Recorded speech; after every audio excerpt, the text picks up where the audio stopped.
Bonjour, le laboratoire LCS vous propose ce nouveau tutoriel en hybride silicone afin de faciliter et d'optimiser vos adaptations en lentilles hybrides.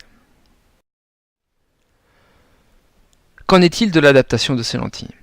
Elle est simple, voire même très simple. Le rayon de la partie rigide sert simplement à l'alignement. La jupe, elle, permet le centrage. Donc de façon indépendante, nous pourrons travailler sur ces deux paramètres et donc en simplifier l'adaptation. Lorsque vous êtes sur des cornées régulières, astigmates ou pas, ou des irrégularités faibles à modérées, eh bien vous utiliserez l'Hybrid Silicone 10, avec la règle suivante, un diamètre total de 14,90, une jupe 0, standard, et un rayon égal au rayon kératométrique le plus plat. La sphère étant égale à la sphère lunette que vous convertirez au sommet de la cornée.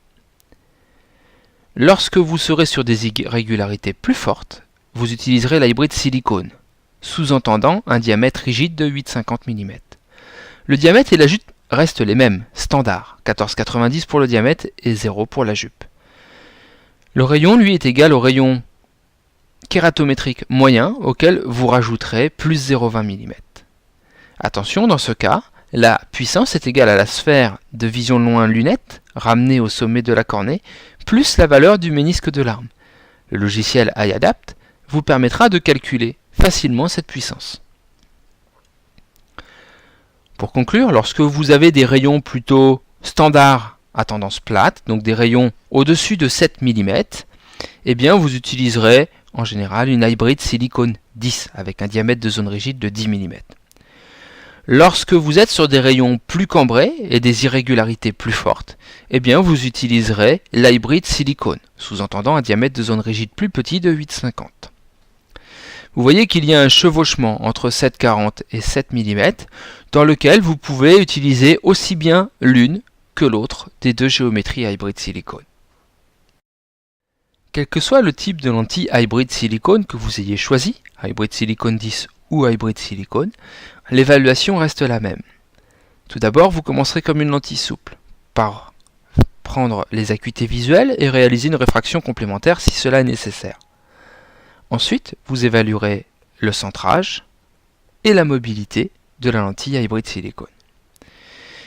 Si la lentille est trop serrée, vous influerez sur la jupe, en aplatissant la jupe avec une J plus 0,50. J plus pour plus plat. A l'inverse, si la lentille vous paraît trop plate, trop mobile ou décentrée, eh bien vous resserrez la jupe par pas de 0,5, J moins 0,5. Et vous laissez porter la lentille.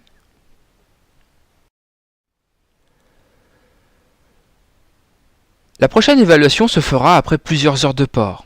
Votre porteur revient, vous mesurez l'acuité visuelle, le centrage et la mobilité comme vous l'aviez fait précédemment.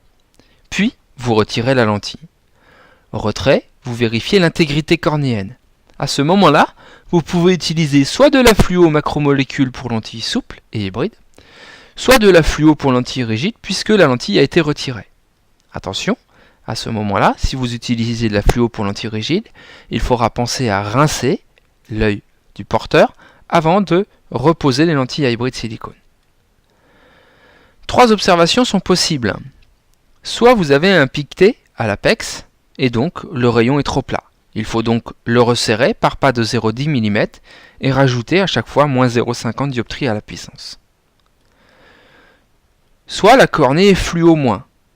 C'est le résultat optimal attendu. À ce moment-là, vous ne changez pas le rayon de la lentille. Il est fréquent d'observer comme une empreinte de la lentille. Cette empreinte est en aucun cas un warpage et en aucun cas ne modifie la physiologie cornéenne.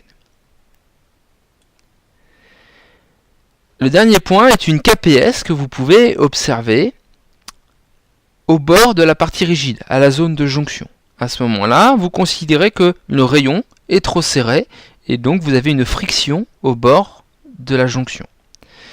Il faudra donc aplatir la partie rigide en augmentant le rayon de 0,10 mm et donc rajouter plus 0,50 à la puissance de la lentille puisque votre ménisque de l'arme aura changé sa puissance d'autant.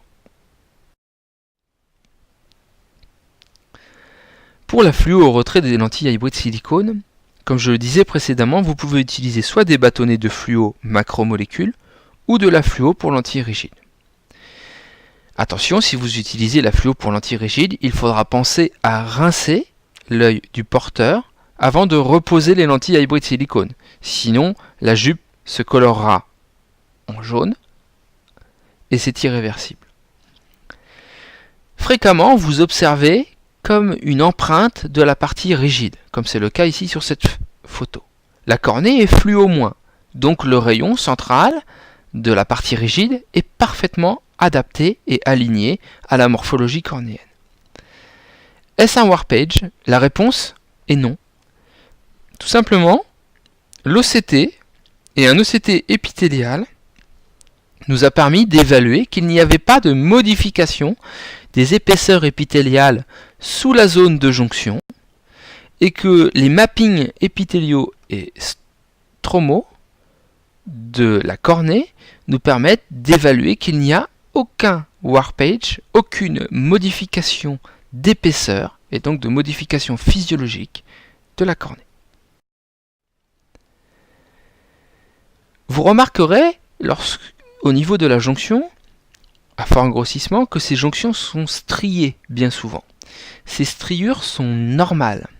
Elles permettent d'améliorer la résistance de la jonction des lentilles hybride silicone. En aucun cas, cela n'aura de répercussion sur la physiologie cornéenne. Vous voyez ici un OCT à la jonction de la lentille à hybride silicone avec une écuépaisseur de l'épithélium et du stroma sans aucune modification. C'est le cas encore à nouveau sur cette photo à l'OCT. L'ensemble du laboratoire LCS reste à votre disposition, le service client, le service technique. Je vous remercie pour votre attention. À bientôt. Merci.